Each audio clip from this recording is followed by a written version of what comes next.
विपक्ष का ये आरोप है, पहले तो कांग्रेस का ये आरोप है कि बिहार को चवन्नी मिला, इसके ऊपर आपकी क्या प्रतिक्रिया है?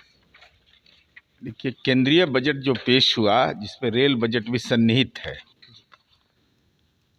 लेकिन जिस ढंग की भाषा का इस्तेमाल तेजस्वी यादव ने किया वो आम तौर पर ये भाषाई दरिद्र व्यक्ति ही कर सकता है।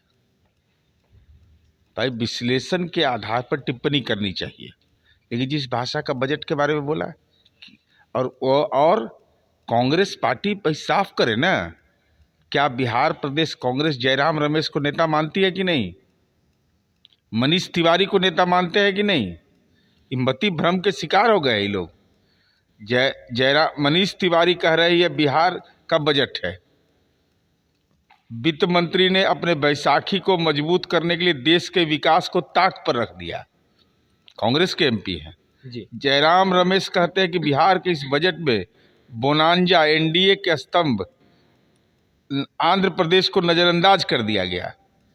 वो कह रहे बिहार का बजट है, और कांग्रेसी बिहार का कह रहा है कि बिहार को कुछ मिला नहीं। तो आप ज्ञानी कि वो अल्प ज्ञानी? दोनों में तो कोई ज्ञानी में है। एक तरफ विपक्ष के नेता कह रहे बिहार को कुछ मिला नहीं है, दूसरे तरफ मान रहे हैं कि बजट में सिर्फ बिहार दिख रहा है।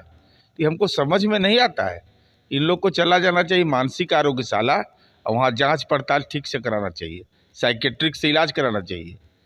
भाई, दिल्ली वाला कुछ बोलेगा, पटना वाला कुछ बोलेगा। तेजस्वी भी बोल रहे हैं कि गरीब के लिए है ही नहीं। अरे भाई, तो तेजस्वी यादव जी को क्या जानकारी है रखे क्या मामले में? तेजस्वी जी, आपको पता है कि बिहार में चरवाहा विद्यालय था, आईआईटी बिहार में खुला 2008 में, किराए के मकान में चलता था। नेशनल इंस्टीट्यूट रैंकिंग फ्रेमवर्क 2024 जो department of higher education, ministry of education ने जब रैंकिंग किया तो हमारा जो रैंकिंग है वो 34वां नंबर पर है। एनआईटी का 55वां नंबर पर है। अब बताइए तो ये कितनी बड़ी उपलब्धि है। मखाना बोर्ड की स्थापना की गई, और इसके लिए मखाना के उत्पादन, प्रसंस्करण और विपणन को बेहतर बनाने के लिए मखाना बोर्ड, कृषि आधारित उद्योग ही बिहार में संभावना है। तो इसके लिए खाद्य प्रसंस्करण को बढ़ावा देने के लिए बहुत सारे काम किए गए। कृषि और खाद्य प्रसंस्करण को तूर, उड़द, मसूर, तो दलहन का इलाका है, टाल का इलाका है, उसको आत्मनिर्भरता की ओर बढ़ाने के लिए, फूड टेक्नोलॉजी के लिए क्या है समझ में, यह बताइए ना। कम से कम यह तो बताइए कि आपको ये क्या लग रहा है। नहीं होना चाहिए, मखाना बोर्ड नहीं बनना चाहिए, फूड में प्रोसेसिंग का फैक्ट्री नहीं खुलना चाहिए, इसके लिए मैनेजमेंट इंस्टीट्यूट नहीं खुलना चाहिए। कई सब्जी उत्पादन में बिहार लगातार रिकॉर्ड हासिल कर रहा है। अब इस ढंग का बयान लोग देते रहते हैं। तेजस्वी तो खेत भी घूम रहे हैं, वहाँ गोभी खरीदते नजर आते हैं, 4000 रुपया भी पे करते नजर आते हैं। तो नीतीश चाचा का राज है, तब बिना पैसा दे कैसे लेकर भाग जाएगा? वो संभव है? खदेड़ के पुलिस पकड़ेगी। सरकार बनाने की बात कर रहे हैं। अरे वो तो लोकसभा में भी सरकारें बना रहे थे।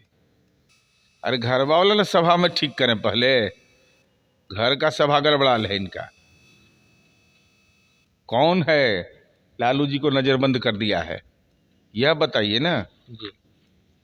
देखिए, तमाम बात आप सुन रहे थे नीरज कुमार, जो कि जदयू के मुख्य प्रवक्ता सह एमएलसी हैं। बजट को लेकर इन्होंने साफ तौर पर कहा कि जिस तरीके से बिहार को फायदा हुआ है पूरे प्रदेश देख रही है, और विपक्ष का जिस तरीके से ये आरोप है, दिल्ली वाले कुछ बोल रहे हैं और पटना वाले कुछ बोल रहे हैं। तो आगे की अपडेट के लिए बने रहिए फर्स्ट बार झारखंड पर। मैसेजिंग पटना। पैनोरमा ग्रुप, जो सोचता है वो करता है। ये लो, मुंह मीठा करो। आज मैंने अपना जॉब छोड़ दिया, अब हम पूर्णिया वापस जाएंगे। जॉब छोड़ दिया है? मतलब ये घर कैसे चलेगा? हम करेंगे क्या? और माँ बाबूजी क्या बोलेंगे? इसलिए मैं एक और मिठाई का डब्बा लाया। अपने बिजनेस के लिए लोन अप्रूव हो गया। अरे लोन अप्रूव हो गया वो तो ठीक है, लेकिन पूर्णिया में हम रहेंगे कहाँ? अपना घर भी तो नहीं है वहाँ। इसलिए तो एक और मिठाई का डब्बा अलग से लाया हूँ।